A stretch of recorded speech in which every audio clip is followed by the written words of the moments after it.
নমস্কার, দৈনন্দিন চাওয়া পাওয়ায় আপনাদের সবাইকে স্বাগত।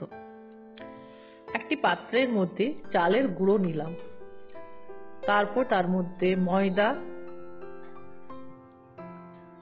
ও সুজি নিলাম, একটু নুন দিলাম, এলাচ গুঁড়ো ও অল্প একটু চিনি দিলাম। তারপর সেটাকে শুকনো অবস্থায় ভালো করে চাল গুঁড়ো, ময়দা ও সুজি ভালো করে মিশিয়ে নিলাম। মেশানো হয়ে গেলে তারপরে জল দিয়ে একটা ব্যাটার বানিয়ে নিলাম। ব্যাটারটা বানানো হলে কিছুক্ষণ সেটা রেখে দিতে হবে, যাতে করে সমস্ত জিনিসটা ভালো করে ভিজে যায়।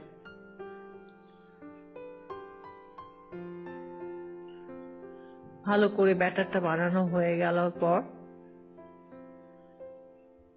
গ্যাসের মধ্যে একটা তাওয়া চাপিয়ে দিলাম।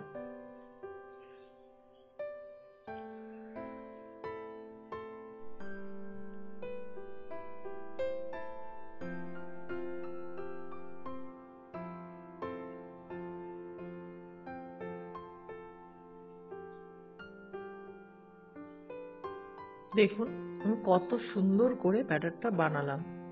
তারপর একটু রেখে দিয়ে তাওয়ার মধ্যে একটু ঘি ব্রাশ করে নিয়ে তার মধ্যে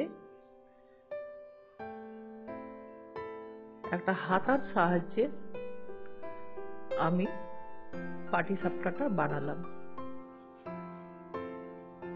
দিয়ে ভালো করে একটুখানি গোল করে তার মধ্যে খোয়াটা দিয়ে দিলাম।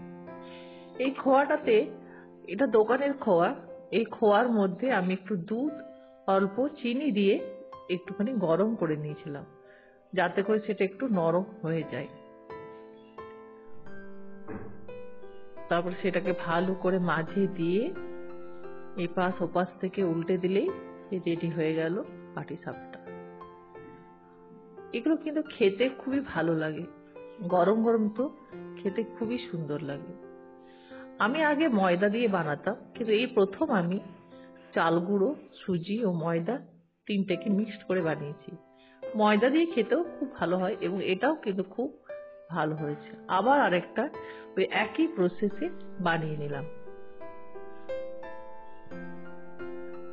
শীতকালে এইসব খাবার খেতে খুবই ভালো লাগে। বাচ্চারাও এই খাবারগুলো খেতে পছন্দ করে, বড়রাও পছন্দ করে। হ্যাঁ, এইভাবে আবার আরেকটা পাটিসাপটা বানিয়ে নিলাম।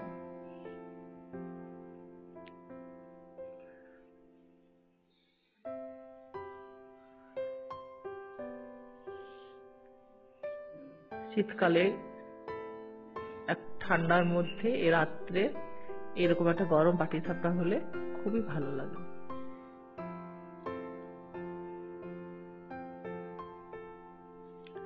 দেখুন কি সুন্দর উঠে গেছে এবং এটা খেতেও ভালো হয়েছে। আবার আরেকটু সামান্য ঘি দিলাম, ঘি দিয়ে একটু নাড়াচাড়া করে নিলাম। এটা সাদা তেল দিয়েও বানানো যায়, আপনাদের যেমন ইচ্ছা। ঘি দিলে একটু গন্ধটা ভালো লাগে। দেখুন আমার পাটিসাপটা রেডি। এটা দেখতে যেমন সুন্দর হয়েছে, খেতেও ততটা সুস্বাদু হয়েছে। আপনারা বাড়িতে বানাবেন, দেখবেন খেতে খুবই ভালো লাগে।